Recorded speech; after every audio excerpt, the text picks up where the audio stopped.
मसीह खुदा उनके जिंदा और पाक और बाबरकत नाम में आप सबकी सलामती हो। मैं टोरंटो से पादरी उमर चौहान आप सबकी खिदमत में एक बार फिर से हाजिर हूँ। और जिस तरह से हमने रोज़ों के अयाम से पहले कलाम मुकद्दस में से बहुत सारे किरदारों की हालात ज़िंदगी के बारे में सीखा, नए अहदनामा में से बहुत से ऐसे किरदार जिनकी ज़िंदगी पर हमने गौर किया, तो आज भी एक ऐसे किरदार के बारे में मैं खुदा उनके पाक कलाम में से आपके सामने शेयर करूंगा, जो कि है गरासीनियों के इलाके का बदरू गिरफ्तार शख्स, जिसके अंदर बहुत सारी बदरूहें थी। कलाम मुकद्दस में से हमने बाज़ दफ़ा जो है वो इस मौइज़े के मुतालिक पढ़ा है, जिसमें खुदा यीशु मसीह ने एक शख्स के अंदर से बहुत सारी बदरूहों को निकाला।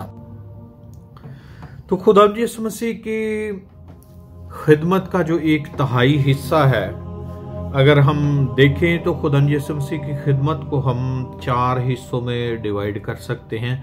उसमें बादशाही की खुशखबरी की मुनादी करना, लोगों को तालीम देना, और उसके अलावा जो है वो शिफा देना। यीशु मसीह ने बहुत सारे लोगों को शिफा दी और ये खुदा यीशु मसीह की खिदमत का एक अहम हिस्सा था। इस शख्स के बारे में हमें बाइबल मुकद्दस में 3 अनाजील में इसका बयान मिलता है। मत्ती की इंजील उसका 8वां बाब और उसकी 28वीं आयत से, और मरकस की इंजील 5वां बाब और उसकी पहली आयत से, और लूका की इंजील उसका 8वां बाब हमें उसमें उसकी 26वीं आयत से इस शख्स के बारे में पता चलता है कि एक शख्स है जिसके अंदर बहुत सारी बदरूहें हैं, बदरूहों का लश्कर है। तो उसके अलावा उसकी ज़िंदगी के बारे में हम कुछ और भी देख सकते हैं। उसकी ज़िंदगी जो है वो बहुत ही हमें तकलीफ में नज़र आती है, क्योंकि वो शख्स बार बार बेड़ियों में बांधा गया, और वहां पर लिखा है कि वो कब्रों में रहता था। और चूंकि उस शख्स के अंदर बदरूहें थी और बहुत सारी बदरूहें थी, तो वो शख्स अपने ताई जो है वो जख्मी करता था। मरकस की इंजील उसका 5वां बाब और उसकी 3री आयत से वहां पर लिखा है वो कब्रों में रहा करता था, और अब कोई उसे जंजीरों से भी ना बांध सकता था, क्योंकि वो बार बार बेड़ियों और जंजीरों से बांधा गया था। लेकिन उसने जंजीरों को तोड़ा और बेड़ियों को टुकड़े टुकड़े किया था, और कोई उसे काबू में ना ला सकता था। वो हमेशा रात दिन कब्रों और पहाड़ों में चिल्लाता और अपने ताई पत्थरों से जख्मी करता था। इस शख्स की हालत जो है वो इंतहाई जो है वो खराब हमें ये नजर आती है कि ये शख्स जो है ये अपने ताई अपने आप को नुकसान पहुंचाता था। वो नंगा था, कब्रों में रहता था, यहाँ तक कि ये शख्स बेड़ियों और जंजीरों से जब बांधा जाता था तो वो उनको भी तोड़ डालता था। तो ये इस शख्स की हालत जो है वो बहुत खराब थी, क्योंकि जिस तरह से इंसान जो है वो गुनाह के बायस नंगा हो जाता है, ये शख्स इब्लीस की गिरफ्त में आने के बाद जो है वो कपड़े ना पहनता था। और जिस तरह से लिखा है कि पैदाइश की किताब में हम देखते हैं कि आदम ने कहा कि हम तो नंगे हैं, तो अपने आप को छिपाते हैं, तो गुनाह के बायस इंसान जो है वो नंगा हो जाता है। तो इस शख्स की हालत भी ऐसी है कि ये शख्स जो है वो नंगा वहां पर रहता है, और बेड़ियों में जकड़ा भी गया था, लेकिन फिर भी वो बेड़ियों को तोड़ डालता था। और इस शख्स के अंदर जो है वो बदरूहें थी। तो ये शख्स पहाड़ों पर चिल्लाता था और अपने ताई जो है वो पत्थरों से जख्मी करता था। ये इस शख्स की हालत थी कि इब्लीस ने एक शख्स को इस कदर बुरे तरीके से जकड़ा हुआ था कि वो अपने आप को नुकसान पहुंचाता था, और जब वो पहाड़ों पर चिल्लाता था तो हो सकता है कि बहुत सारे लोग उससे खौफजदा भी हों। और उसके अलावा हम ये देख सकते हैं कि अगर वो बेड़ियों से बांधा जाता था तो इसका मतलब है कि लोगों ने पूरी तरकीब लड़ाई होगी कि किसी न किसी तरीके से उसको बांधा जाए। लेकिन वो बांधा गया, लेकिन उसने जंजीरों और बेड़ियों को तोड़ डाला।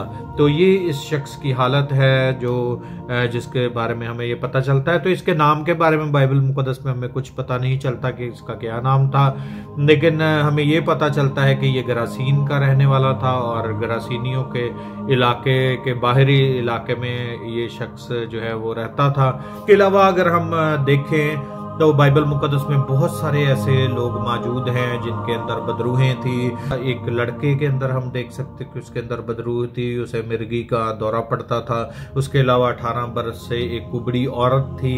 उसके अलावा किनानी औरत थी जिसकी बेटी में बदरूहें थी। और इस बदरूह गिरफ्ता एक गूंगा शख्स है जिसके बारे में हमें पता चलता है। और उसके अलावा एक शख्स था जिसमें नापाक देव की रूह थी। तो इस तरह से बहुत सारे ऐसे लोग हैं जिनके अंदर बदरूहें हमें पता चलता है कि खुदा यीशु मसीह ने उनके अंदर से बदरूहों को निकाला।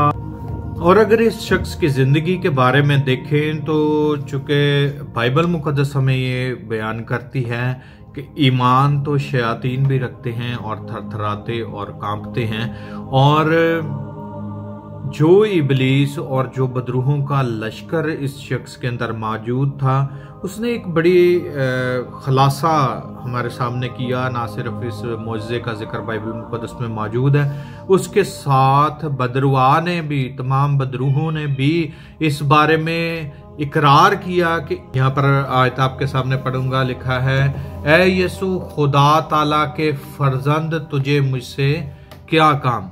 तो यहाँ पर इबलीस जो है वो खुदा यीशु मसीह के खुदा के फर्जंद होने का बयान भी करता हुआ हमें नजर आता है, क्योंकि वो चिल्ला उठा कि वक्त से पहले तो मुझे अजाब में मुब्तला ना कर। वो वक्त जरूर आएगा जब खुदा यीशु मसीह तमाम बदरवा को, तमाम बुरी स्पिरिट्स को, वो लोग जिन्होंने बुरी जिंदगी बसर की, उन तमाम लोगों की रूहों को अजाब में मुब्तला करेगा। तो बदरूहें उस वक्त, जो बदरुआ द बैड स्पिरिट्स जिनको कहा जाता है, उन्होंने मेहनत करके खुदा यीशु मसीह से कहा कि तू वक्त से पहले हमें अजाब में मुब्तला ना कर। दो बातों की यहाँ पर हमें बयान मिलता है। पहली बात कि बदरूहें जो हैं वो खुदा यीशु मसीह का इकरार करती हैं, क्योंकि वो जानती हैं, वो इबलीस जो है वो तो खुदा यीशु मसीह को जानता है और वो इस बारे में इकरार करता है कि तो वक्त से पहले हमें जो है वो अजाब में मुब्तला ना कर। और दूसरा बात, वो खुदा यीशु मसीह का बेटा होने का भी इकरार करते हैं। जब ये शख्स तंदुरुस्ती पा जाता है तो ये शख्स खुदा यीशु मसीह से एक मुतालबा करता है, खुदा यीशु मसीह को ये कहता है कि मुझे भी अपने साथ रख ले। तो जब वो शिफा पा लेता है, वो कपड़े पहन लेता है, वो होश में आ जाता है, जिस तरह से वो पहले होश में नहीं था, और जिस तरह से वो नंगा था, और जिस तरह से वो अपने ताई जो है वो नुकसान पहुंचाता था, अब जो है उसका लहजा जो है वो तब्दील हो गया, उसकी जिंदगी जो तब्दील हो गई है वो इस बदौलत हुई कि वो जिंदगी का मालिक जो है उसके पास आया और उसने उसे शिफा बख्शी। यीशु मसीह ने कई ऐसे लोग हैं जिनको खुदा यीशु मसीह ने खुद दावत दी कि मेरे पीछे हो ले। जिस तरह से हम शागिर्दों के बारे में देख सकते हैं कि खुदा यीशु मसीह ने शागिर्दों को ये दावत दी कि वो उनके पीछे हो लें। याकूब है, इंद्रियास है, यूहन्ना है, मत्ती है, फिलिपस है। तो ये वो शख्स हैं जिनके बारे में हम देख सकते हैं खुदा यीशु मसीह ने खुद इनको बुलाया। लेकिन कुछ ऐसे भी लोग थे जो ये ख्वाहिश करते थे कि वो खुदा यीशु मसीह के साथ हो लें। तो ये उन्हीं अशखास में से एक शख्स भी है जो ये चाहता था कि वो खुदा यीशु मसीह के साथ रहे। मरकस की अंजील 5वां बाब और उस 11वीं आयत आपके सामने पढ़ूंगा। वहां पर लिखा है, और जब वो कश्ती में दाखिल होने लगा तो जिसमें बदरूहें थीं उसने उसकी मिन्नत कर की कि मैं तेरे साथ रहूं। तो यहाँ पर उस शख्स का एक मुतालबा है खुदा यीशु मसीह के साथ। वो चाहता है कि अब जबकि खुदा यीशु मसीह ने उसकी जिंदगी को बदल दिया है, अब जबकि खुदा यीशु मसीह उसकी जिंदगी में आ गए, तो वो शख्स चाहता है कि खुदा यीशु मसीह के साथ रहे। लेकिन खुदा यीशु मसीह ने उसको इजाजत नहीं दी। खुदा यीशु मसीह उसकी जिंदगी से एक और काम चाहते हैं जो आगे चलकर हम देखें तो हमें 19वीं आयत में मिलता है कि खुदावंद यीशु मसीह इसकी जिंदगी से क्या चाहते थे। अपने लोगों के पास जा और उनको खबर दे कि खुदावंद ने तेरे लिए कैसे कैसे बड़े काम किए और तुझ पर रहम किया। तो ये खुदावंद यीशु मसीह चाहते थे कि वो जाए। और 20वीं आयत पढ़ें तो वहां पर लिखा है कि वो गया और दकुपलस में इस बात का चर्चा करने लगा कि यीशु ने उसके लिए कैसे कैसे बड़े काम किए, और ये सब लोग ताज्जुब करते थे। खुदावंद यीशु मसीह ने इस शख्स को चुना है कि वो मुनादी करे। कुछ ऐसे भी शख्स थे जिनको खुदावंद यीशु मसीह ने बुलाया। अगर आप बाइबल मुकद्दस का बगौर मुतालिया करें तो हमें ऐसे लोग भी मिल जाएंगे जिनको खुदावंद यीशु मसीह ने बुलाया, पर उन लोगों ने बहाने बनाए और दोबारा वापस नहीं आए। अगर आप जानते होंगे अमीर आदमी की कहानी, यीशु मसीह ने कहा कि जा अपना सारा माल बेचकर मेरे पीछे हो ले, लेकिन वो शख्स खुदावंद यीशु मसीह के पीछे नहीं आया क्योंकि वो अमीर आदमी था। और उसके अलावा एक और शख्स के बारे में हमें पता चलता है, अगर हम लूका की इंजील 9वां बाब 57 आयत और 58 आयत पढ़ें तो वहां पर दो ऐसे लोगों का बयान हमें मिलता है। मसीह ने उनको अपने पास बुलाया, उन्हें बुलाहट दी, उन्हें अपने पास बुलाया, लेकिन वो ना आए। क्यों? क्योंकि एक ने बहाना बनाया कि मैं घर जाकर अपने घर वालों से रुखसत लूं, और दूसरे शख्स ने कहा कि पहले मेरा कोई अजीज जो है वो मर गया है, तो पहले मैं जाके उसको दफन करूं, तो फिर मैं तेरे पीछे हो लूंगा। यीशु ने कहा कि मुर्दों को अपने मुर्दे दफन करने दो। तो कुछ ऐसे भी लोग मौजूद थे जिनको खुदावंद यीशु मसीह ने बुलाया पर वो ना आए। ये वो शख्स है जो चाहता था कि खुदावंद यीशु मसीह के पीछे आए, लेकिन खुदावंद यीशु मसीह इससे कोई और खिदमत लेना चाहते थे, इसलिए खुदावंद यीशु मसीह ने इसको अपने साथ ना रखा। और जिनको खुदावंद यीशु मसीह ने अपने साथ रखा उन 12 को चुना गया। तो ये शख्स, इसकी जिंदगी तब्दील हुई है, इसने जाकर मुनादी की है। अब सबसे बड़ी बात है कि इसने गवाही दी है। गवाही का होना हमारी जिंदगी में एक बड़ी अहमियत रखता है कि खुदावंद ने मेरे लिए और आपके लिए बड़े बड़े काम किए। इस शख्स की मुनादी का आपको बताऊं, यहाँ पर लिखा हुआ है कि वो गया और दकुपलस में इस बात का चर्चा करने लगा। अब दकुपलस क्या है? दकुपलस का मतलब है 10 शहरों का मजमुआ।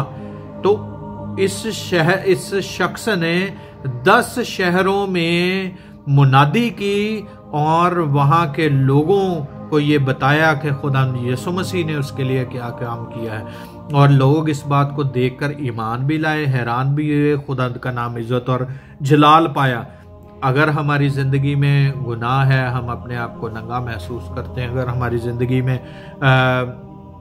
इब्लीस काम करता है, तो जरूर खुदावंद यीशु मसीह को अपनी जिंदगी में दावत दें ताकि खुदा हमारी जिंदगी को तब्दील करे और हम उसके मुनादी करने वाले, उसके गवाही देने वाले बन जाएं, जिस तरह से ये शख्स खुदावंद यीशु मसीह की गवाही देने वाला बना। और इसने जाकर 10 शहरों में मुनादी की। ये तो चाहता था कि खुदावंद यीशु मसीह के पीछे हो ले, लेकिन खुदावंद यीशु मसीह इससे एक बड़ी ही आला खिदमत और लेना चाहते हैं। मैं और आप बाज़ औक़ात कुछ और प्लान करते हैं, कुछ और चीज़ें चाहते हैं कि हो जाएं, लेकिन खुदा किसी की ज़िंदगी से क्या काम लेना चाहता है वो खुदा जानता है। यीशु आपकी ज़िंदगी से क्या काम लेना चाहता है वो आपको ज़रूर इस बारे में आगाह करेगा। तो आज इस शख्स की ज़िंदगी में से हमने ये सीखा कि ये शख्स, जब इसकी जिंदगी में यीशु आ गया, जब इसकी जिंदगी तब्दील हो गई, तो इस शख्स ने जो है वो मुनादी की है, गवाही दी है। गवाही देने का जो अमल है उसके वसीला से खुदा उनके नाम को इज्जत और जलाल मिलता है।